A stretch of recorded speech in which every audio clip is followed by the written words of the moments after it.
अस्सलाम वालेकुम, आप देख रहे हैं अलग खबर। मैं हूं अली सरवर। सदर मुमलिकत जनाब आरिफ अलवी साहब ने कहा है कि दुनिया इमरान खान की मुरीद बने, अपोजिशन मेरी बात सुने तो उसे भी अकल आ जाए। बहुत अहम बयान दिया गुज़िश्ता रोज़ सदर मुमलिकत जनाब आरिफ अलवी साहब ने। जबकि दूसरी तरफ हमने इलेक्शन कमीशन के हवाले से आज़म सवाती, वज़ीर इत्तलात फवाद चौधरी साहब के जो बयानात थे उसके बाद आज रिप्लाई आ गया है जी इलेक्शन कमीशन ऑफ पाकिस्तान का। उन्होंने कहा इलेक्शन कमीशन का वज़ीर इत्तलात फवाद चौधरी और आज़म सवाती को नोटिस देने का फैसला कर लिया गया है। इसके अलावा इलेक्शन कमीशन ने वफाकी वज़रा के जो इल्ज़ामात थे, जो इल्ज़ामात उन्होंने लगाए थे, उनको मुस्तरद कर दिया है। इल्ज़ामात जो लगाए थे उसमें सबसे बड़ा इल्ज़ाम तो ये था कि जनाब ये धांधली में मुलव्वस रहा है इलेक्शन कमीशन और इसलिए इसे आग लगा दी जाए ऐसे इदारों को, ये आज़म सवाती साहब ने कहा था और इसको इंडोज किया था वज़ीर इत्तलात फवाद चौधरी ने। इसलिए आज इजलास हुआ इलेक्शन कमीशन ऑफ पाकिस्तान का और उन्होंने उन दोनों को नोटिस देने का फैसला कर लिया है और जो इल्ज़ामात थे इलेक्शन कमीशन पर, उन तमाम इल्ज़ामात को मुस्तरद कर दिया है। आज़म सवाती के इलेक्शन कमीशन पर जो आयद इल्ज़ामात थे उस पर उन्होंने कहा है जी हमें सबूत दिए जाएँ। ये जो इल्ज़ामात आपने लगा दिए मीडिया पर आकर या मीडिया के जो मीटिंग हुई थी उसमें भी इल्ज़ामात लगाए, फिर मीडिया पर वो बातें दोहराई गई, तो वो तमाम चीज़ों के उन्होंने कहा जी अगर यह इल्ज़ामात आपने आयद किए हैं तो इनके अब सबूत भी आप दें। इन दोनों को नोटिस जारी कर दिए गए हैं। जबकि गुज़िश्ता रोज़ सदर मुमलिकत ने जॉइंट सेशन में जो खताब किया था उसमें उनका जो बड़ा अहम बात थी वो उन्होंने ये कहा था कि इमरान खान वज़ीर आज़म पाकिस्तान पूरी दुनिया उनकी मुरीद बननी चाहिए क्योंकि उन्होंने जिस तरह के इक़दाम किए हैं सबको सीखना चाहिए। पाकिस्तान में नहीं, उन्होंने पूरी दुनिया को कहा है कि जी सबको इमरान खान से सीखना चाहिए कि किस तरह हुकूमत चलती है, किस तरह मुल्क को तरक्की की राह पर गामजन किया जाता है। ये तमाम चीज़ें आरिफ अलवी साहब ने, जिसको अपोजिशन की जितनी भी जमातें हैं उन सब ने बड़ा इस पर क्रिटिसाइज़ किया है, बड़ी तनकीद की है कि ये इस तरह के बयानात नहीं देने चाहिए सदर मुमलिकत को, क्योंकि उनकी कुर्सी का तकाजा है, उनके मनसब का तकाजा ये है कि वो गैर सियासी बातें करें। लेकिन एक तरफ ये बात भी है और दूसरी तरफ जो बहुत अहम स्टोरी है जिसको हमने डिस्कस करना है वो है डॉलर पाकिस्तान की तारीख की बुलंद तरीन सतह पर पहुंच चुका है जी। 170 रुपये पाकिस्तान में पहली बार ऐसा हुआ कि डॉलर पहुंचा है और इस हुकूमत के जो बुलंद वांग दावे हैं मईशत के हवाले से प्रोग्राम के दूसरे हिस्से में हम उस पर भी बात करेंगे, क्योंकि एक तरफ तो हम देख रहे हैं तजारती खसारा बढ़ रहा है, इसीलिए करंट अकाउंट खसारा फिर सर उठाने लगा है, ये उठा रहा है। पाकिस्तान में ही क्या, बांग्लादेश की बात हम कर लें, भारत की हम बात कर लें, इन दोनों के हालात जो हैं पाकिस्तान से बेहतर हैं और वहाँ पर बैरूनी सरमायाकारी हो रही है, जब पाकिस्तान में बैरूनी सरमायाकारी नहीं हो रही। तो बड़ी मईशत के हवाले से बहुत ज़्यादा क्रिटिसाइज भी कर रहे हैं और लोग सोच रहे हैं कि जनाब अब होगा क्या पाकिस्तान का, क्योंकि भारत के बरक्स पाकिस्तान में तो बैरूनी जो सरमायाकारी है उसमें बहुत ज़्यादा कमी देखी गई है। और किस तरह मईशत बेहतर होगी, और ज़ाहिर मईशत आगे बढ़ाने के लिए ज़रूरी है कि बरामदात में इजाफा हो और बैरूनी सरमायाकारी, यानी इन दोनों में इजाफा होगा तो ही मईशत बेहतर भी होगी, वरना फिर यह है कि रोज़ बरोज़ कर्ज़ों में इजाफा होता जाएगा और कर्ज़े उतारने के लिए मज़ीद कर्ज़े लेने पड़ेंगे। तो फिर जो इमरान खान साहब कहा करते थे कि पिछली हुकूमतों का किया धरा है, तो आप भी इससे कुछ अलग नहीं कर रहे, क्योंकि एक तरफ हम देखते हैं कि 24,000 अरब कर्जा था और अब 38,000 अरब कर्जा हो चुका है। आपने मज़ीद 16,000 अरब कर्जा ले चुके हैं, वो कहाँ लग रहा है और किस शरह सूद पर लिया है, ये भी बहुत सारे सवालात हैं इसमें। लेकिन जो सबसे पहला टॉपिक हमारा यही है कि दुनिया को इमरान खान से सीखना चाहिए, दुनिया को इमरान खान का मुरीद बनना चाहिए। अपोजिशन मेरी बात सुने तो उसे भी अकल आ जाए, ये सदर मुमलिकत जनाब आरिफ अलवी साहब ने स्टेटमेंट दिया, जिसके बाद अपोजिशन की जितनी भी पार्टीज़ हैं, वो पाकिस्तान पीपल्स पार्टी हो या मुस्लिम लीग नून हो, जमीयत उलमा इस्लाम फेक ग्रुप हो या दूसरी जितनी भी सियासी जमातें हैं, वो तमाम इसी बात पर मुत्तफिक हैं कि सदर मुमलिकत को इस तरह की बात इसलिए नहीं करनी चाहिए कि उनका मनसब का तकाजा है, क्योंकि जब आप किसी मनसब पर फायज हो जाते हैं तो फिर पूरे पाकिस्तान के होते हैं, ना कि सिर्फ किसी एक जमात के।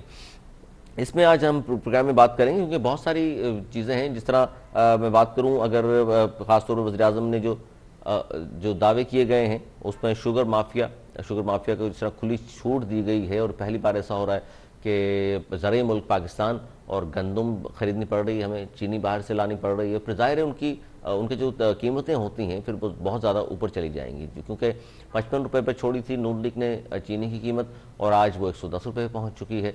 आटा 30 रुपये था, आज 75 और 80 रुपये में दस्तियाब है। जबकि आज इस हवाले से वज़ीर ख़जाना ने ये कहा है कि जी आटे के हवाले से कीमतें ज़रूर कुछ ना कुछ कम होंगी, जो कि लगता नहीं है कि इस दोबारा कीमतें कम होंगी, लेकिन उन्होंने दावा किया है कि जी आटे की कीमतें कम होंगी।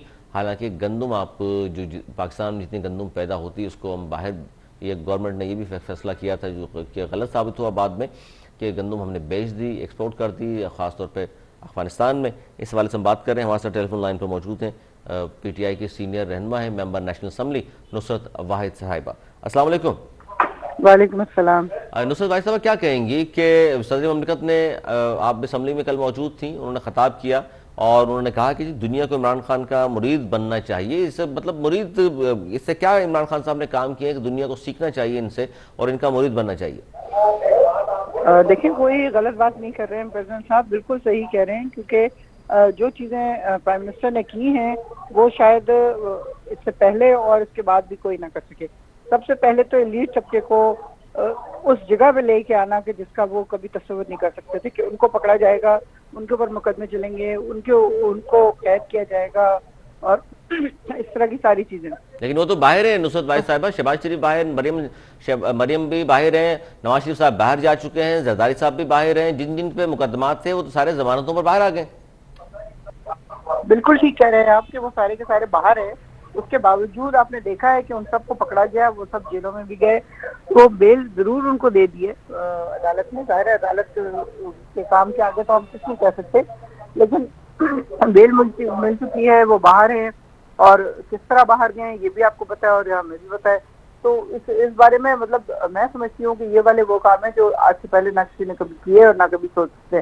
फिर आप देखें सुनामी 3 का जो है वो पूरी दुनिया उसकी तारीफ कर रही है। इस वक्त एनवायरनमेंट के हिसाब से जितने बुरे हालात हैं पूरी दुनिया के, तो लोग इस बात को बहुत ज्यादा अप्रिशिएट कर रहे हैं कि हमारा प्राइम मिनिस्टर जो है वक्त से पहले इस बात की जरूरत को समझ रहे हैं और आज से 10 साल बाद इंशाल्लाह पाकिस्तान में इतने दरख्त और इतने जंगल होंगे कि एनवायरनमेंट को ठीक रखा जा सकेगा। बिल्कुल सही है, आपकी बात दुरुस्त है। अगर ऐसा हो जाए, अल्लाह करे कि ऐसा हो, जाहिर पाकिस्तान के लिए खुशाइन बात होगी ये तो। लेकिन जो आपने कहा कि जमानतों पर बाहर आ गए हैं, जाहिर अदालतों के हवाले से हम बात नहीं कर सकते, लेकिन ये भी तो देखिए कि नाकाफी शवाहिद जब होते हैं तभी जमानतें होती हैं और किसी को भी प्रूफ नहीं कर सके। 3 साल में नुसरत वाहिद साहब प्रूफ तो करना चाहिए था ना आपको, ऐसे ठोस शवाहिद देते आप कि अदालतें जमानत ना लेती। व्हाइट कॉलर क्राइम होते हैं ना, इसके बारे में आप ये वाली बात नहीं कर सकते। देखिए, अगर आपने या मैंने कोई मर्डर किया है तो उसका सबूत सामने होगा और वो पकड़ा जाएगा और उसको फांसी मिल जाएगी, कैद मिल जाए, वट एवर जो भी। लेकिन जो इस तरह के व्हाइट कॉलर क्राइम होते हैं उसमें सबूत मिल भी जाए तो भी उसको प्रूव नहीं किया जा सकता। बहुत सारी ऐसी चीजें होती हैं व्हाइट कॉलर क्राइम में जो कि बहुत ज्यादा मुश्किल होता है उनको टेबल पे लाना। अब जैसे अगर इनके हमें पैसों का पता है कि इतने इतने पैसे उन्होंने हड़प किए हैं, करप्शन की है, बाहर इन्वेस्ट किया है, लेकिन हमारे पास उस तरह का सबूत नहीं है और इनसे हम वापस नहीं ले सकते। ये खुद वॉलंटियर हो के अगर दे दें पाकिस्तान को वापस तो बहुत बड़ी बात नहीं। जिन्होंने इस तरह पाकिस्तान के लिए वापस करना हो तो वो तो उसे काम ही नहीं करेंगे। लेकिन देखिए, अगर किसी पर, नुसरत वाहिद साहिबा, अगर किसी पर इल्जाम लगे महज और साबित ना हो सके तो वो शख्स तो यही कहेगा कि मैं बेगुनाह था, देखिए इसलिए मुझ पर साबित नहीं हो सका। बात है, देखिए ये तो पक्की बात है। तो आप कह रही है पक्की बात, अदालतों में तो जाहिर शवाहिद होनी चाहिए। आप देखें जरदारी साहब का, देखें पूरी वैन उनके सबूतों से भरी हुई थी और वो वैन गायब हो गई। फिर इनके जो बिल्डिंग्स जलती थी वहां पे सारा रिकॉर्ड रखा है, बिल्डिंग जल गई, फलाना जगह रिकॉर्ड रखा है, बिल्डिंग जल गई। तो वो तो सबूत मिटा देते हैं। सबूत कहाँ से? इसका मतलब है कि सारे इदारे मुलव्विस हैं इसमें, इनके शवाहिद मिटाने में। इदारों की तो बात नहीं कर रही मैं। तो शवाहिद कौन मिटाता? जरदारी साहब खुद तो जाके आग नहीं लगाएंगे ना, कोई ना कोई लोग होंगे, इदारे के लोग होंगे, इनके पास डिपार्टमेंट्स होंगे। नहीं, पार्टनर्स होंगे तो पार्टनर्स की पार्टी के ही लोग होते हैं, जाके किसी की तरफ कुछ भी कर सकते हैं। अब मतलब आग लगाना या एक्सीडेंट करवाना कोई बड़ी बात तो नहीं है। तो ये तो तहकीकात, इसी बात की तो तहकीकात होती है कि जी आग किस तरह लगाई, कौन लोग मुलव्विस हैं, क्यों आग लगी, ये तो कमेटियां बनती हैं। पाकिस्तान में आज तक पता चला है कमेटी बन जाए, जो मर्जी हो जाए, वो 10 साल 15 साल तक चलती रहेगी कमेटी, उसके बाद वो सारी चीजें। तो इसका मतलब है कि ठीक है, जो आप लोगों के, जी ठीक है नुसरत वाहिद साहब, जो आप लोगों के वज़रा हैं जिन पर इल्जामात हैं करप्शन के, नैब के मुकदमात भी हैं, तो इसका मतलब है उन पर भी प्रूफ तो नहीं हो सकेगा फिर? नहीं, क्यों नहीं प्रूफ हो सकेगा? अगर ये क्या बात करी, अपोजिशन में प्रूफ नहीं हो सकता लेकिन आपकी जमात के जो वज़रा हैं उन पर प्रूफ हो सकता है, ये मतलब समझा नहीं किस तरह? इस तरह के हमारी जमात की जो अगर वज़रा करप्शन कर रहे हैं, नंबर 1 तो अभी कोई उनको नहीं पकड़ा, ठीक है ना, हुकूमत खत्म होगी उसके बाद उनको पकड़ा जाएगा। चले शुक्र, आपने मान लिया, अब तो आपको नहीं पकड़ेंगे, खुद मान रही हैं। अगर की बात करी ना मैं, इफ ये नहीं है मैं कह रही कि वो कर रहे हैं, मैं तो कह रही if they were involve in this corruption, तो और वो भी हुकूमत जब खत्म होगी उसके बाद उनके ऊपर मुकदमे चलेंगे। वैसे तो अभी भी काफी लोगों के ऊपर मुकदमे चले हैं, वो गए, उन्होंने वजारतों से इस्तीफा दिया है, जेल में भी गए और सब कुछ हुआ है उनके साथ। लेकिन जो इम्पोर्टेंट चीज है वो ये कि व्हाइट कॉलर क्राइम में पकड़ना, वापस लेके आना, ये बहुत ज्यादा मुश्किल काम है। नहीं, ये आपकी बात नॉर्मल दुरुस्त है। क्राइम व्हाइट कॉलर जाहिर है बड़ा मुश्किल होता है, हर दौर में बड़ा मुश्किल होता है, लेकिन ये जो आपने पैमाना बता रही है कुछ समझ में नहीं आया, क्योंकि चीनी माफिया, आटा माफिया, शुगर माफिया, ये तमाम आपकी पार्टीज में इनके नाम आते हैं लोगों के। मैं ये नहीं कह रहा हूँ साबित हो गया, लेकिन इनके नाम आते हैं, वो चाहे अलीम खान हो, वो जहांगीर तरीन हो, वो परवेज खटक साहब हो, दीगर जो नाम आ रहे हैं सामने, इन सब पर नैब के मुकदमात हैं, लेकिन ये भी जमानतों पर बाहर आ गए, जिस तरह अपोजिशन के लोग जमानतों पर बाहर आ चुके हैं। तो इसमें इक्वल क्यों नहीं कर रहे? आप कह रहे हैं नहीं जी हमारे वाले तो पकड़े गए भी हैं, तो साबित हो भी सकता है, उन पर नहीं हो सकता। नहीं, साबित उधर भी हो सकता है, साबित इधर भी हो सकता है, प्रूफ मिल सकते हैं, लेकिन बात यह है कि क्या हमारे लोग जो है वो प्रूफ जला रहे हैं, क्या वो बिल्डिंग जला रहे हैं, क्या वो गायब करवा रहे हैं? ऐसा कुछ नहीं है। अगर उनके ऊपर कोई मुकदमे चल रहे हैं, ये चलेंगे, या उन्होंने कोई करप्शन की है, तो वो पकड़े जाएंगे और उसके बाद उनके ऊपर जो मुकदमे चलेंगे वो प्रूफ कर दें कि हाँ इन्होंने की है करप्शन, तो जाहिर है उनको सजा मिलेगी। और अगर नहीं प्रूव कर सकती अदालत या कोई भी और, तो वो फिर नहीं, ये तो आप खुद ही कह रही हैं कि ठीक है आपकी गवर्नमेंट चली गई तो फिर देखा जाएगा, जाहिर है फिर दूसरी गवर्नमेंट आएगी, वो प्रूफ कर सकती है नहीं कर सकती, लेकिन आपकी गवर्नमेंट तो ना उन पे प्रूफ कर सक रही है, अपने लोगों के खिलाफ तो जाहिर है कुछ करना है। वैसे भी जाहिर है कुछ आपकी जमात से जिनका ताल्लुक है उनके खिलाफ तो कार्रवाई नहीं करेंगे आप। देखिए, ये गवर्नमेंट ने काम नहीं करना होता, ये SIA हो गई, नैब तो गवर्नमेंट के अंडर में ये ना सारे महकमे तो है बिल्कुल, लेकिन ये इंडिपेंडेंट इदारे हैं जो पहली दफा आपको पता है कि एक ऐसी हुकूमत आई है जो उनको इंस्ट्रक्शन नहीं दे रही होती कि उसको इतने दिन के लिए अंदर कर दो, उसको जेल में डाल दो, उसको फलां कर दो। ये सारे रिकॉर्डेड वॉइस मैसेजेस हैं जो हम लोगों ने सुने हुए हैं। नहीं, ये देखिए आप ये इंडिपेंडेंट अगर है तो पंजाब में 6 IG तब्दील कर चुके हैं आप लोग, FBR के चेयरमैन तब्दील, 4 वजीर खजाना तब्दील। इसका मतलब है कि जहां जहां कारकर्दगी आपको बेहतर नहीं लगती आप तब्दीली करते हैं ना, इसका मतलब बात तो मानी जा रही है आपकी। तो बात तो मानी जा रही, मैं तो नहीं कह रही कि नहीं मानी तो आप कह रही ना ये इंडिपेंडेंट इदारे हैं, इसका मतलब है आप जहां आप थोड़ा बहुत लगता है आपको आपके लोगों को खतरा है, कहीं पकड़े जा सकते हैं, तो वो IG तब्दील हो जाता है, नैब के चेयरमैन, उसके अंडर में जितने लोग हैं डायरेक्टर नैब तब्दील हो जाता है। देखिए, वो चेंज होना एक अलग चीज है कि आप अपनी काम का क्या रिजल्ट दे रहे हैं। क्या आप इतने 3 महीने या 6 महीने से जिस जगह पे काम कर रहे हैं, क्या वहां पे कोई पॉजिटिविटी आ रही है? क्या वहां पे लोग आपसे सेटिस्फाइड हैं? क्या आप उस तरह का काम कर रहे हैं जैसा कि होना चाहिए? नहीं है तो चेंज हो जाता है, उसमें क्या ऐसी बात है? अच्छा, इसका मतलब है कि असद उमर शायद बड़ा काबिल और बड़े जिनके बारे में कहा गया रुस्तू हैं, आपकी बुकरात हैं, सुकरात कहा गया, जिनको आपकी पार्टी हटा दिया ना, उनको भी हटा दिया ना। अच्छा, हटा इसलिए, तो यही बात जानना चाह रहा था, हटा इसलिए दिया कि उनकी कारकर्दगी अच्छी नहीं थी, उनको समझ नहीं आ रहा था मईशत के हवाले से। जो भी है वो मतलब वो ही वाज नॉट सैटिस्फैक्टरी, तो उनको हटा दिया गया। अब जहाँ पे लगाया है NCOC में, वो बहुत अच्छा काम कर रहे हैं वहाँ पे। अच्छा, तो ठीक है, यानी कि आजमा के देखते हैं आप लोग कि किस मिनिस्ट्री में वो अच्छा काम करेगा, वहां अगर अच्छा नहीं कर रहा दूसरी मिनिस्ट्री देते हैं उसको। ऐसा भी है, कुछ लोगों के साथ ऐसा भी हुआ है।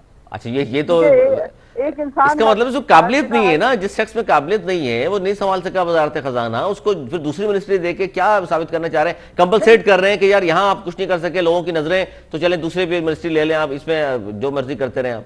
देखिए, लोगों की नजरें और नॉट लोगों की नजरें, इसका मैं नहीं कोई जवाब देती। मैं सिर्फ ये समझती हूँ कि अगर मुझे कोई फाइनेंस में लगा देगा तो मैं जीरो जीरो कारकर्दगी, ये तो आपकी ईमानदारी है ना, आपने तस्लीम कर लिया। असद उमर साहब को तस्लीम करना चाहिए था कि जी मैं वजीर खजाना तो मुझे बना रहे हैं, मुझे आता कुछ नहीं है। जिस शोबे में थे हम लोग यही समझे कि यहाँ पे बहुत अच्छा कर रहे होंगे, लेकिन प्राइम मिनिस्टर को नहीं लगा कि ये is up to that standard. अच्छा, आपकी तरह इसका मतलब है नुसरत भाई साहब, ये तो अप्रिशिएट कर रहा हूं मैं आपको, तो कि आपकी तरह दूसरे इसका मतलब पार्टी में से लोग नहीं है जो ईमानदारी से बता दें कि जी फलां मिनिस्ट्री हमें मत दें क्योंकि हमें बिल्कुल तजर्बा नहीं है वहां का। होना तो ऐसे ही चाहिए। मुझे फाइनेंस की स्टैंडिंग कमेटी में उन्होंने डाला, मैंने एप्लीकेशन देके निकाल ली, तो भाई मुझसे ना ये फिगर। चलिए, आपने ईमानदारी से कर लिया। तो इमरान खान साहब को भी इससे पहले वजीर आजम रहने का तजर्बा नहीं था? नहीं, तजुर्बा होना या ना होना है डिफरेंट, लेकिन एक चीज जो आपको पता है कि आप नहीं कर सकते, जैसे फाइनेंस की चीजें मुझे नहीं पसंद, मैं उसकी तरफ देखती तक नहीं हूँ, तो मैं क्यों उस फाइनेंस कमेटी में बैठी हूँ? दुरुस्त है इसलिए आपकी मैंने बात, कह दिया, मैं दुरुस्त वहाँ है पे आपकी नहीं बात, आप दुरुस्त हूँ। है। हफीज शेख साहब को बनाया आपने, पीपल्स पार्टी के वजीर खजाना थे, वो भी नाकाम रहे, उनको भी आपने आजमा के दोबारा देख लिया, हालांकि देख चुके थे पीपल्स पार्टी के दौर में कि उस शख्स ने अच्छा काम नहीं किया, फिर क्यों बनाया उसको, किसकी सिफारिश पे? अब ये तो मुझे नहीं पता किसकी सिफारिश पे, काबिल तो वो आदमी है, ये तो नहीं कि काबिल नहीं है वो। लेकिन बात ये है कि जो हालात इतने बिगड़े हुए हैं ना, पूरी पूरी ब्यूरोक्रेसी जो है अच्छा, काबिल वो, आदमी है आप कह रही हैं, तो फिर हटा क्यों दिया काबिल को? इसलिए यही तो बात मैं कर रही हूँ कि जो ब्यूरोक्रेसी है सारी की सारी, वो अभी तक पिछली गवर्नमेंट के कहने के ऊपर चल रही है, क्योंकि वहां से उनको लिफाफे मिलते थे।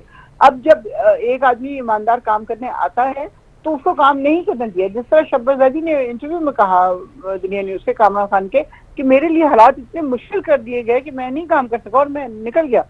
तो जो लोग पुराने हैं वो अपनी जगह में आने नहीं देते। यानी 3 साल हो गए, ब्यूरोक्रेसी आज भी आप लोगों की बात मानने को तैयार नहीं है।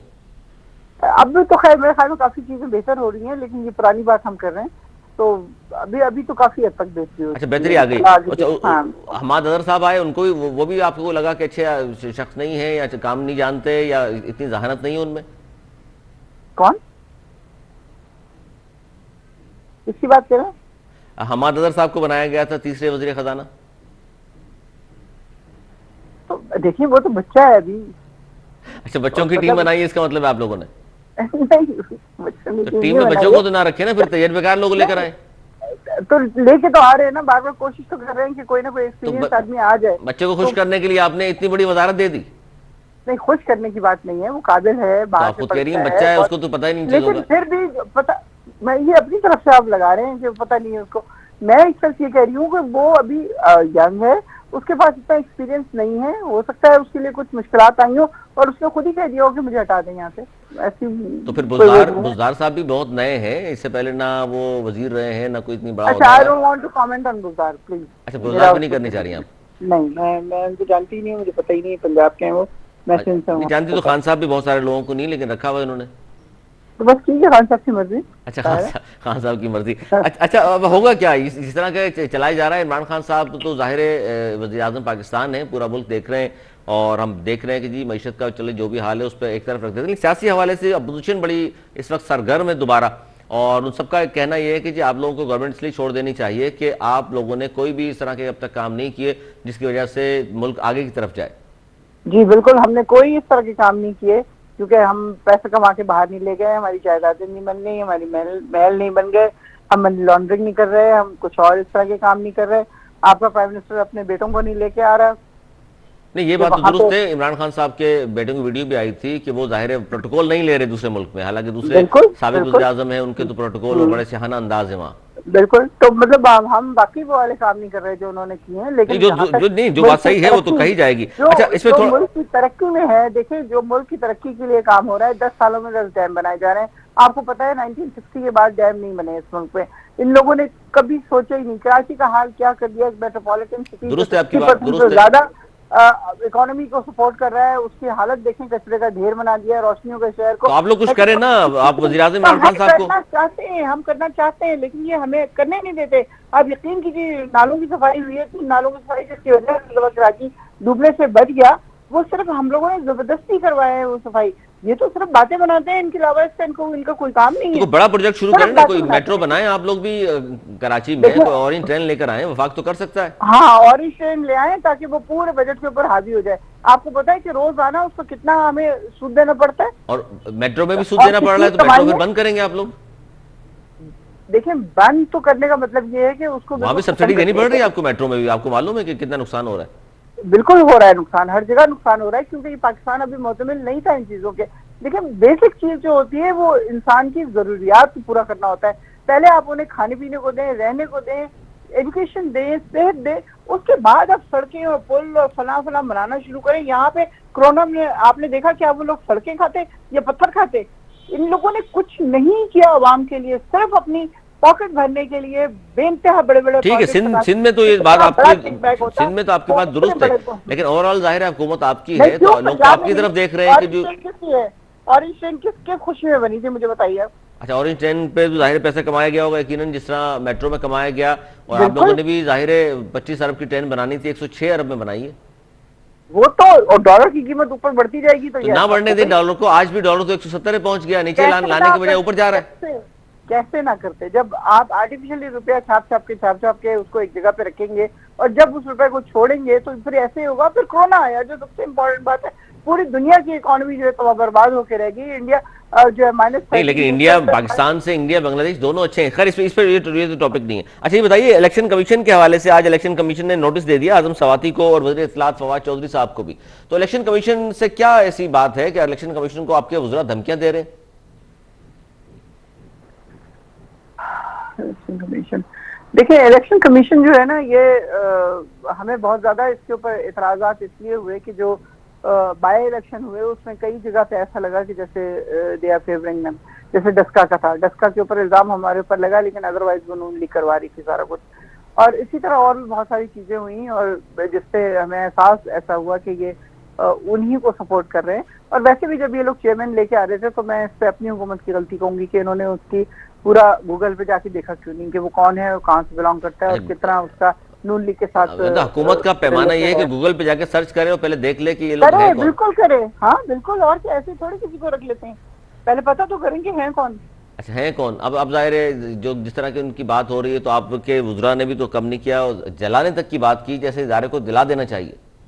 वो तो बाय द वे उन्होंने कर दिया होगा, ऐसी थोड़ी गुस्से में इंसान बोल ही देता है, लेकिन he didn't mean it literally.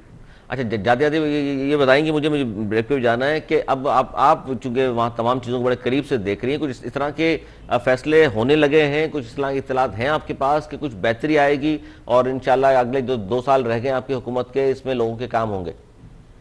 बिल्कुल बेहतरी आ रही है, अभी बेहतरी आ रही है। महंगाई एक चीज है जिसके ऊपर थोड़ा सा भी हम लोग परेशान है, लेकिन इंशाल्लाह अगले आप देखिएगा 3 से 4 महीनों में महंगाई में भी कमी आएगी, क्योंकि किसानों को बहुत ज्यादा सब्सिडी दी जा रही है और उनकी फसल के आने से पहले उनको कीमत मिल जा रही है और वो कहीं ज्यादा उनकी आमदनी में इजाफा हो रहा है। तो किसान बेहतर होगा तो बाकी चीजें ऑटोमेटिकली बेहतर होते जाएंगी। ये जो और किसान खुशहाल होगा तो पाकिस्तान खुशहाल होगा। बहुत शुक्रिया नुसरत भाई साहिबा, member national assembly, Pakistan Tehreek Insaf से आपका ताल्लुक। बात कर रही थी कि दुनिया को इमरान खान का मुरीद बनना चाहिए, अपोजिशन मेरी बात सुने तो उसे भी अकल आ जाए, ये सदर आरिफ अलवी साहब ने कहा। जबकि इलेक्शन कमीशन ने आज नोटिस जारी कर दिए वज़ीर इत्तलात फवाद चौधरी और आजम खान सवाती साहब को, जो उन्होंने इल्ज़ाम आयद किए उस पर उन्होंने कहा है कि जी हमें उनके शवाहिद भी दें, सबूत दें। जबकि नुसरत भाई साहब कह रही हैं कि जी जाहिर है जिन लोगों को जिन वजारतों पर हमने रखा वो इस काबिल नहीं थे तो खान साहब ने उनको हटाकर दूसरी वजारत दे दी। और फिर बाकी गुफ्तगू तो आपने सुनी। छोटा सा ब्रेक ले लें, ब्रेक के बाद एक बहुत अहम टॉपिक, जी हाँ जो सबसे अहम टॉपिक है वो मईशत है। मईशत में बात करेंगे कि क्या इस वक्त हालात है मईशत के, लेकिन इस छोटे से ब्रेक के बाद कहीं मत जाइएगा, देखते रहिए अलग खबर।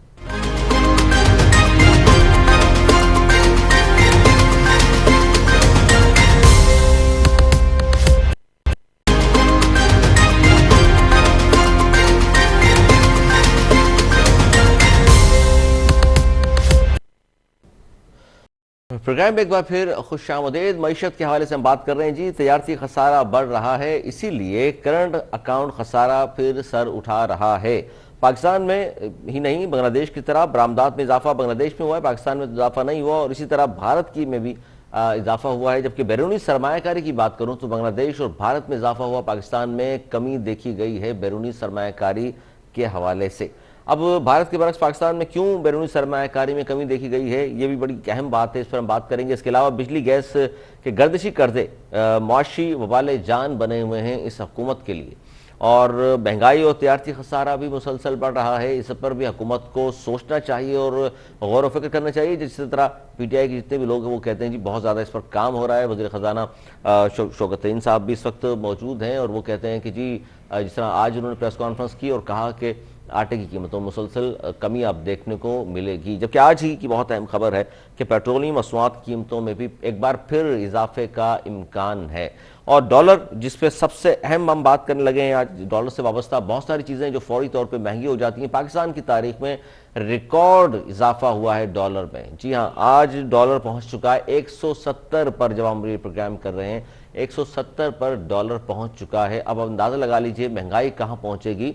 पेट्रोलियम मसनूआत में इजाफा, बिजली की कीमतों में इजाफा, डॉलर में इजाफा, और उसके बाद ये कहा जाए कि जी महंगाई को कंट्रोल कर लेंगे, आटा चीनी दालें दोबारा सस्ती होंगी, तो नामुमकिनात में से है। इसीलिए गवर्नमेंट बिजली गैस जो गर्दिशी कर्जे हैं वो मुआशी वबाले जान बने हुए हैं और ये किस तरह हो सकता है कि बैरूनी सरमायाकारी ना हो, ये कमी आ जाए और पाकिस्तान तरक्की करता रहे। इसी पर हम बात करेंगे कि हो क्या रहा है, क्योंकि पीटीआई हुकूमत के जो 3 साल हैं इसमें 24,000 अरब रुपए कर्जा था। नवाज शरीफ की गवर्नमेंट गई और पीटीआई की गवर्नमेंट आई और इस वक्त सूरत हाल यह है कि 38,000 अरब रुपए की सतह भी अबूर कर गया है कर्जा।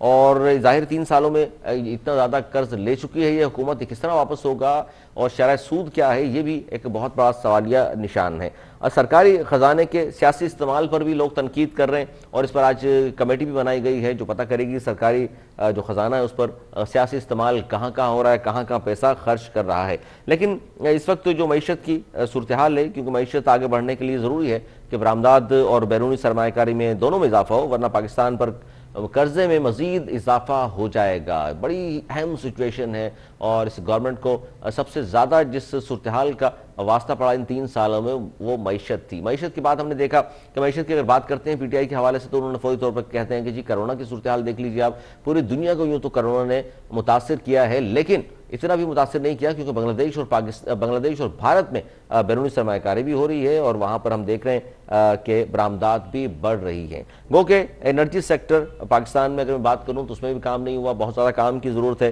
क्योंकि एनर्जी सेक्टर जो है वो मईशत के लिए बदनुमा दाग है और गर्दिशी कर्जों का बोझ बहुत ज़्यादा जिसकी वजह से बढ़ गया है। ले देकर एक कंस्ट्रक्शन इंडस्ट्री है जो तरक्की कर रही है और इसी की बार बार बात की जाती है। खान साहब भी बार बार बात करते हैं कि जी कंस्ट्रक्शन इंडस्ट्री जो है वो तरक्की कर रही है, बैंक डिपॉजिट में इसी हवाले से इजाफा भी हो रहा है। इसी पर हम बात करेंगे कि बैरूनी सरमायाकारी में मुसलसल कमी क्यों हो रही है, किस तरह बढ़ाया जाएगा। बैरूनी सरमायाकारी के बगैर तो जाहिर कोई भी मुल्क पायदार तरक्की कर ही नहीं सकता, तो इस पर क्या गवर्नमेंट काम कर रही है, गवर्नमेंट किस तरह इसको आगे बढ़ाएगी, ये बहुत बड़ा सवाल है। और पाकिस्तान के हवाले से जो तरक्की पजीर ममालिक जिसमें पाकिस्तान का शुमार है, भारत है, बांग्लादेश है, इन तीनों की बात करूं, मवाजना भी अगर आप कर लें तो बांग्लादेश और भारत की जो सूरत हाल है पाकिस्तान से कदरे बेहतर है। कोरोना की सूरत हाल गो के भारत में पाकिस्तान से भी बहुत ज़्यादा खतरनाक हद तक चली गई थी और इस वक्त भी बड़ी खतरनाक सूरत हाल है वहाँ पर, लेकिन उसके बावजूद भी बैरूनी सरमायाकारी भी वहाँ हो रही है और गर्दिशी कर्जे भी कम हो रहे हैं। इस पर हम बात करेंगे और पूछेंगे अपने मौसूस मेहमानों से, ये सारी सिचुएशन उनके सामने रखेंगे और हम चाहेंगे वो बताएं, हुकूमत को कोई राय दें और इन कौन से वो इकदाम हैं गवर्नमेंट के जिसकी वजह से मईशत जो है ज़बू हाली का शिकार है। बैरूनी सरमायाकारी आखिर क्यों नहीं हो रही, बरामदात क्यों नहीं बढ़ रही और किस तरह आप कारोबारी लोगों को एतमाद दे सकते हैं कि वो सरमायाकारी करें। ओवरसीज़ पाकिस्तानी जो ले दे के पैसा भेज रहे हैं उसी के हवाले से थोड़ा बहुत जब भी हम बात करते हैं मईशत की तो खुशखबरियाँ जो सुनाई जाती हैं, कुछ लोग जो बात करते हैं बार बार कि जी पाकिस्तानी मईशत बहुत अच्छी होने वाली है और कुछ दिन इंतज़ार कर लीजिए, तो ज़ाहिर है पूरी कौम देख रही है 3 साल से कि 3 साल में कोई इस तरह के इकदाम ही गवर्नमेंट कर दे जिसके बाद हम सुनने को आए और हकीकत बन जाए तमाम चीज़ें कि जी आटा चीनी दाल की कीमतें नीचे आ गई हैं। जो चलें जी बहुत ज़्यादा कम नहीं कर सकते, कम अज़ कम लोग ये कहते हैं कि जो 2018 में नून लीग के अदवार में जहाँ कीमतें थीं, हालांकि उस पर भी लोग कहा करते थे जी बहुत ज़्यादा कीमतें हैं कि वहीं आ जाएँ वापस, लेकिन ऐसा होता इस गवर्नमेंट में नामुमकिनात में से नजर आता है। क्योंकि अगर मैं बात करूं चीनी की, जिस तरह मैंने बताया, हंस मसरूर साहब बहुत शुक्रिया, आपने वक्त दिया हमें, पीटीआई के सीनियर रहनुमा हैं। सर मैं बात कर रहा हूँ मईशत के हवाले से कि तजारती खसारा बढ़ रहा है, इसलिए जाहिर है करंट अकाउंट खसारा भी सर उठा रहा है और आज की जो बड़ी अहम खबर है वो डॉलर के हवाले से कि 170 रुपए पर डॉलर पहुंच गया है और रिकॉर्ड बुलंदी है। पाकिस्तान में इससे पहले कभी भी डॉलर 170 का नहीं हुआ। सर आपकी गवर्नमेंट को इस तरह के इकदाम करेगी कि ये कीमतें वापस आए? अस्सलाम वालेकुम, थैंक यू सो मच सबसे पहले तो शो में लेने के लिए जी। एंड बिल्कुल देखें, गवर्नमेंट, हम लोग कहते हैं कि गवर्नमेंट इकदाम करेगी कि नहीं करेगी। हम थोड़ा सा बैकग्राउंड देखें तो 2.5 साल से पाकिस्तान बंद पड़ा हुआ है कोविड की वजह से, ठीक है, कारोबार नहीं है, स्पेशली सिंध की बात की जाए या काफी इलाकों की बात की जाए। इन हालात में भी अगर हम सस्टेन कर पा रहे हैं तो मेरे ख्याल से हेड्स ऑफ टू गवर्नमेंट। और उसके अलावा जो बाकी चीजें हैं जहाँ पे अब डॉलर की बात करते हैं, आपको पता है कि मसनूई तौर पे डॉलर को शुरू में कैसे हमारे रिवाइवल्स ने, हमारे ओपोनेंट्स ने कैप्चर किया, उसके बाद उसको जो है ना 200 के रेट पे ले जाने की तगोदी थी, लेकिन वो नहीं जा सका। That's credit goes to Imran Khan के, उन्होंने नहीं जाने दिया उसको। सर 154 से दोबारा, हंस मसरूर साहब 154 से दोबारा 170 पहुंच गया, इसको भी आप कह रहे हैं कि जी ये क्रेडिट दें आप लोगों को। लेकिन देखिए आप मवाजना कर रहे हैं कि जी 2.5 साल से या 2 साल से कोरोना है और उसकी वजह से सस्टेन कर रहे हैं, बड़ी बात है। तो बांग्लादेश और भारत मैं आज भी बैरूनी सरमायाकारी में इजाफा हो रहा है दोनों में, और आप जानते हैं सर बरामदात में भारत वहां इजाफा हुआ है। सर भारत और बांग्लादेश में नवाज शरीफ हुकूमत नहीं करता था पहले, जो लूट के क्या हुआ था। तो अब तो यहाँ तो आप बहुत क्या बात ईमानदार कर रहे लोग हैं सर, ये कम से कम अब 3 साल हैं? में सर तो ईमानदार रिजल्ट लोग आने हैं शुरू हो जाने चाहिए ना सर, हंस अगर मसरूर साहब। रिजल्ट आ रहे हैं सर, रिजल्ट आ रहे हैं, लेकिन आटा चीनी दाल की सूरत में नजर नहीं आएंगे। आप क्या टेक्सटाइल की सिचुएशन नहीं देख रहे हैं? वो सर 2.5 लाख आम नौकरियां आदमी नहीं का जो देख रहे हैं? मसला है वो तो सर यही है ना, आटा चीनी सर दालें, वो बिजली 2.5 लाख कीमतें कम नौकरियां हो। तो, सर वो नौकरियां भी किनको मिल रही हैं? आम आदमी को ही मिल रही है ना। जो बेरोजगार, जो फैसलाबाद की इंडस्ट्री 20 साल से बंद पड़ी थी, वो किसने खोली? इसने पूछा भी है? कोई मीडिया नहीं बात करेगा इस पे। तो वो 20 साल से बंद इंडस्ट्री जहाँ पे 2.5 लाख लोग काम करते थे, उनकी नौकरियां बहाल हुई हैं। सर किसी का फायदा तो हो रहा है ना, हम उस पर बात नहीं करेंगे। दूसरी चीज, सबसे मेन चीज कि कंस्ट्रक्शन इंडस्ट्री आप देख रहे हैं कितनी माशाल्लाह से ग्रो कर रही है। सर मैंने इसके आपने अलावा गालबन सुना नहीं इंट्रो, मैंने कंस्ट्रक्शन इंडस्ट्री का कहा कि जी तरक्की कर रही है, बिल्कुल कर रही है, बैंक डिपॉजिट में बिल्कुल इजाफा इस बिल्कुल कर हवाले रही से हो रहा है, लेकिन फिर बिल्कुल। साथ ही उससे जुड़ा हुआ है सर एनर्जी सेक्टर। वहां क्या काम हुआ? आज भी सर बेपनाह उसके मसाइल अलावा हैं, मैशत अच्छा, के लिए बदनुमा सर दाग एनर्जी है और सेक्टर, गर्दिशी कर्जों का बोझ बढ़ रहा है सर। सर गर्दिशी कर्जों का बोझ बढ़ रहा है, बिल्कुल। अच्छा, आप एनर्जी सेक्टर की बात करें, एनर्जी सेक्टर के लिए आपको पता नहीं है कि हम कितनी मेहनत कर रहे हैं दोबारा कॉन्ट्रैक्ट करने के, जिनको 25-25, 50-50 साल के लिए कॉन्ट्रैक्ट दिए गए थे बिजली बना, सस्ती बिजली, सो कॉल्ड सस्ती बिजली बनाने के लिए, जिसमें किकबैक्स लेंगे, जिसमें क्या कुछ नहीं हुआ। सर दुनिया के सामने है, हम मुंह भुगत रहे हैं बैठे हुए। आपने ये देखा है कि हमने कर्जा कितना वापस किया है? उनका जो पीछे ले लेके जो है ना रायवंड में महल बनवाते थे, उनसे आप ये भी तो देखें, क्या मुशर्रफ के दौर के बाद जब नवाज शरीफ आए तो उसने 60 रुपए से डॉलर कहाँ लेके गए थे? सॉरी, आसिफ जरदारी के बाद जब नवाज शरीफ, ये चीजें फ्लक्चुएट करती रहती है, इट्स नॉर्मल। ठीक है, इंटरनेशनली सिचुएशंस कितनी वर्स्ट हैं हमें खुद पता है। आप तो माशाल्लाह से मीडिया में है, और हमारे अच्छा दोस्त भी जी, सारे शेख मंजर आलम साहब भी हमारे साथ होंगे, उनसे बात भी करेंगे, साबिक सदर हैं काठी के। जी शेख मंजर आलम साहब, सर हमारे साथ हंस मसरूर साहब भी मौजूद हैं और हम बात कर रहे हैं, जो टेलीफोन लाइन पर मेरे साथ मौजूद हैं शेख मंजर आलम साहब, और हम बात कर रहे हैं।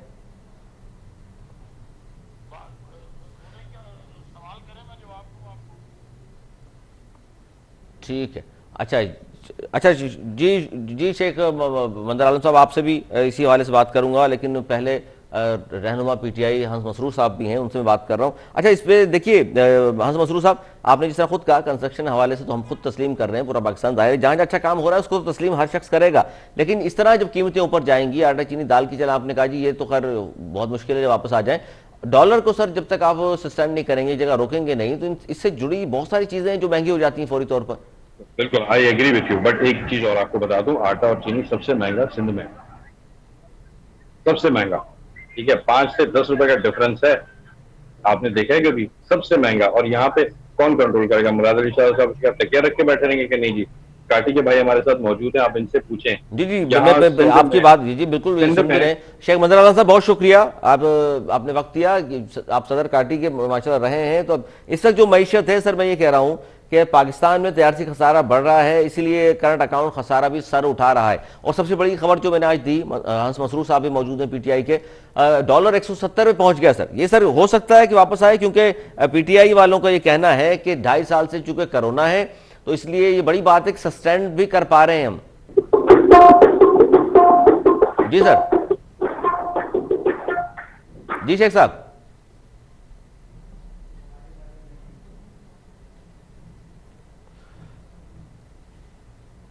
अच्छा इस पे क्या कहेंगे सर? आपके बैरूनी सरमायाकारी में मुसलसल जो जाहिर कमी है वो परेशान कुन तो है, इसको बढ़ाने के लिए क्या करेंगे? क्योंकि बैरूनी सरमायाकारी के बगैर तो मुल्क की पायदार जो तरक्की है वो मुश्किल है। सर बैरूनी सरमायाकारी पे जब हम जाते हैं, जब हम डिस्कशन करने जाते हैं, जब हम काम करने जाते हैं, कभी जो है पार्लियामेंट हाउस के बाहर धरना दे दिया जाता है, कभी जो है वो एक कार्ड होता है, औरत कार्ड, वो इस्तेमाल करके हंगामे मचाए जाते हैं। पार्लियामेंट के बाहर तो 124 दिन आप भी बैठे रहे हैं, इसका मतलब है तो वो 124 दिन बैठने से तो कितना नुकसान हुआ होगा मुल्क को? आज तस्लीम कर रहे हैं इस बात को? बहुत नुकसान हुआ है, बहुत नुकसान हुआ होगा, लेकिन वो किसी के फायदे के लिए, इस मुल्क के फायदे के लिए था ना। तो ये किस लिए कर रहे हैं सर? सर ये अपने आप को नुकसान पहुंचा रहे हैं, घड़े बनते जा रहे हैं। कहाँ गए पीडीएम? अच्छा, आपको तो फायदा है ना सर पीडीएम अगर नहीं है आज? सर फायदा है हमारा, बट ये है कि क्या अपोजिशन, कोई अपोजिशन से पूछता है यार आप लोग हुकूमत के साथ क्यों नहीं बैठते हो? सर आप लोग भी नहीं बैठ रहे थे, वो भी बैठना पसंद नहीं कर रहे, आप लोगों ने पार्लियामेंट को उस जमाने में भी कहा हम पार्लियामेंट में नहीं जाएंगे, इस्तीफे भी दे दिए थे आप लोगों ने, मतलब पार्लियामेंट की तो वक्त कुछ भी नहीं है सर। देखिए वजीर आजम को तकरीर तक नहीं करने दे रहे थे, हमने तो नहीं रोका था, हमने कभी रोका था नवाज शरीफ को कि आप तकरीर ना करें? सर आप असेंबली में होते ही नहीं थे, रोकते कैसे? आप लोगों ने इस्तीफा दे दिए थे। कैसे नहीं थे? क्या लास्ट टाइम हम जब नवाज शरीफ प्राइम मिनिस्टर बना था, क्या हम लोग नहीं थे असेंबली में 2013 में? सर इस तरह का कोई माहौल बनाए ना कि सारे बात सुने आपकी और बैठकर बात हो। जब बयानिया पाकिस्तान का नहीं होगा तो वो कैसे बात सुनेंगे? सर आप जब धमकियां देंगे और मुंह पे हाथ घुमाएंगे, कहेंगे कि मैं छोड़ूंगा नहीं, तो फिर जाहिर है साथ तो नहीं बैठेंगे आपके। सर आप मुझे बताएं, आपके घर से कोई चोरी करके जाए तो आप क्या कहेंगे? आ जाओ बेटा, क्या हाल है आपके? तो सर वो चोरों को पकड़ा भी तो था, अपने जमानतें हो गई, इसका मतलब है काफी शवाहिद थे तो वो छूट जाते हैं, सबूत देना अदालतों को। छूटे नहीं है, भागे हुए हैं। इन्होंने कहा कि हम बीमार हैं, हम बहुत बीमार हैं, मरने वाले हैं, खत्म होने वाले, मर गए। अदालत ने बोला जी मरने वाले हैं, छाड़ दो। गवर्नमेंट ने नहीं छोड़ा है सर, ये सर आपने जाने दिया है। इमरान खान साहब ने कहा था उस दौर में कि जी इंसानी हमदर्दी की बुनियाद पर हमने छोड़ा है। बिल्कुल इंसानी हमदर्दी पर छोड़ा है कि यार हो सकता है 3 दफा वज़ीर आज़म बनने वाला अपनी कमिटमेंट पे पूरा उतर जाए, लेकिन वो नहीं उतरा एज यूजुअल। वो तो भाग गया, उसने भागना था, अभी दूसरी भी भागने के चक्कर में नहीं। अभी जो रह गए हैं हंस मसरूर साहब, उन्हें तो पकड़ लें। शहबाज शरीफ साहब मौजूद हैं, मरीम नवाज मौजूद हैं, जरदारी साहब भी मौजूद हैं। सर पहले नवाज शरीफ और शहबाज शरीफ पे जो केस हुआ वो जरदारी साहब ने बनाया। जो जरदारी साहब और उनकी टीम पे केस चल रहा है वो नवाज शरीफ साहब ने बनाया। पहले इन केसों से जरा निमट रहे हैं, उसके बाद फिर हम आते हैं। पहले जरा पुराने केस पे इनके खत्म होने दें, वरना बेचारे और रोते रहेंगे।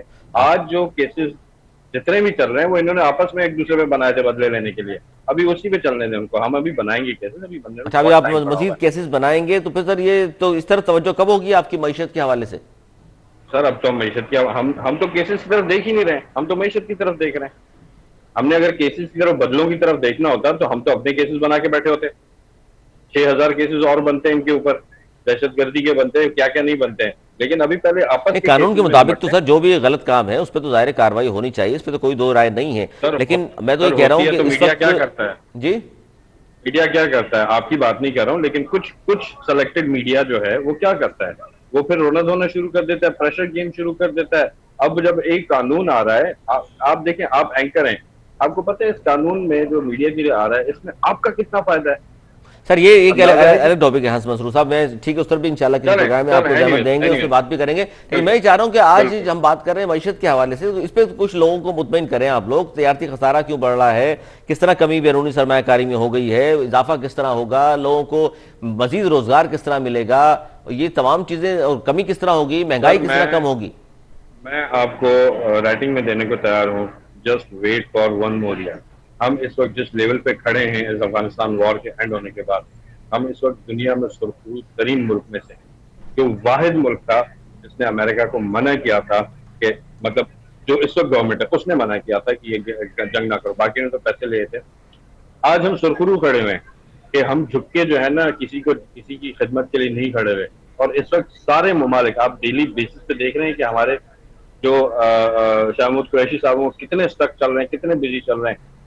इंटरनेशनली लोग अब अप्रोच करना, सर ये तो देखिए अब खारजा पॉलिसी पे आप भागेंगे, ये तो फिर खारजा पॉलिसी की नाकामी में इन्वेस्टमेंट है ना, इंटरनेशनल इन्वेस्टमेंट है ना। मैं चाहता हूँ इसी पे थोड़ा सा बता दें कि ये जो बिजली, गैस, आटा, चीनी, दालें, इनकी कीमतें कम होंगी तो लोग खुश होंगे। सर अभी कंटोनमेंट इलेक्शन में रिजल्ट देख लिया, पंजाब से सफाया हो गया आपका, नून लीग जो अपोजिशन में थी वो जीत गई। हमने पीपल्स पार्टी का सफाया कर दिया। कहाँ से? कराची पीपल्स पार्टी का सफाया कर दिया। सर मुकाबला आपके पीपल्स पार्टी से था, देख लेना, जिस जगह पे जो होता है, हमारा मुकाबला तो किसी से नहीं है। सर सफाया कैसे कर दिया? 14 सीटें आपके पास है, 14 उनके पास है। किन के पास है 14? पीपल्स पार्टी नहीं, पीपल्स पार्टी के पास 14 नहीं, आप देखिए रिकाउंट करें। सर 17 है, 3 केपी से मिली है, 14 सिंध से मिली है। मैं इस वक्त सिंध की बात कर रहा हूँ कि सिंध में, कराची में तो हमने वाइकआउट कर लिया ना पीपल्स पार्टी को। सर बराबर सीटें नहीं खरी गई तो देखें कंटोनमेंट्स के इलेक्शन में तो आप पंजाब से नजर नहीं आ रहे, आप बलूचिस्तान में आप नहीं थे, वो एक अलग कहानी है। लेकिन इस वक्त मैं मईशत पे चाह रहा हूँ कि थोड़ा सा लोगों को कुछ हौसला तो दें कि ये 24,000 अरब डॉलर, 24,000 अरब से रुपए कर्जा था और 38 पहुंच गया, 38 से भी क्रॉस कर गया है, तो ये वापस भी करना है। फिर नई गवर्नमेंट आएगी, अगर आपकी नहीं आती किसी और की आती है तो वो कहेंगे जी देख लीजिए पुरानी हुकूमत ने लिया था इतना कर्जा, हम क्या कर सकते हैं। 24,000 अरब नहीं था, 31 था, ठीक है ना, 31 था जो कि ये छोड़ के गए थे, और अब 38 हुआ है। वी जस्ट एडेड 7, ठीक है, आप दूसरी बात 31 ये बता रहे हैं, चलिए 31 मान लें, फिर वहां 46 31 था। आप जिस तरह बात कर रहे हैं सर, फिर वहां 46 का फिगर आता है। मैंने इसलिए 24 से शुरू हुआ, सर वो 24 और 38 है। सर उन पे अगर एतबार करने लगे तो फिर अल्लाह ही मानेगा। नहीं, उन पे ना एतबार करें सर, हम ठीक है, लोगों ने तो आप पे एतबार किया है ना, केवल तो आप बेचारों भी तो कुछ इसमें कुछ सर मैं हिस्सा वही कह रहा डालिए हूँ, मैशत बेहतर करने के लिए। जस्ट एक साल आप देखें, इंटरनेशनल इन्वेस्टमेंट्स बहुत ज्यादा आ रही हैं अल्हम्दुलिल्लाह इंशाल्लाह ताला। और चलें, उसके बाद बहुत से क्या शुक्रिया। अब हंस हम मसरूर साहब पीटीआई के सीनियर रहनुमा हमारे साथ मौजूद थे और बात कर रहे थे मईशत के हवाले से। और मईशत पर बात की ज़रूर है, लेकिन वो ये कह रहे हैं कि जी बस वेट करें आप, और वेट करते करते लोगों को 3 साल गुजर चुके हैं और 3 साल में मईशत का जो बुरा हाल हुआ है वो हम सबके सामने है। कोई भी नहीं चाहता गवर्नमेंट अगर अच्छे काम करे तो उस पर तनकीद करें। अच्छे कामों की हमेशा हम बात करते हैं, जैसे कंस्ट्रक्शन इंडस्ट्री में अगर काम हो रहा है तो तमाम लोग जो है वो बात कर रहे हैं इस हवाले से कि जी अच्छा काम हो रहा है। लेकिन एनर्जी सेक्टर है, बहुत सारी चीज़ें, डॉलर जिस तरह आप अहम जो बात थी कि 170 रुपये पे किस तरह पहुंच गया, उससे जुड़ी जो जितनी भी चीज़ें हैं वो सब महंगी हो जाएंगी। क्यों बैरूनी सरमायाकारी में मुसलसल कमी हो रही है, क्यों बरामदात में इजाफा नहीं हो रहा, क्यों बांग्लादेश हमसे आगे निकल गया, क्यों हिंदुस्तान हमसे आगे निकल गया है, ये लम्हाए फिक्रिया है। सोचना चाहिए इस गवर्नमेंट को, 2 साल इसके मजीद बाकी हैं। ये था हमारा आज का प्रोग्राम। उम्मीद करता हूँ कि अगले प्रोग्राम में फिर किसी और जाहिर गेस्ट के साथ हम बात करेंगे मईशत पे, क्योंकि बहुत अहम टॉपिक है। अगले प्रोग्राम तक के लिए अली सरवर और मेरी टीम को दीजिए इजाजत। मौलाना के बाद।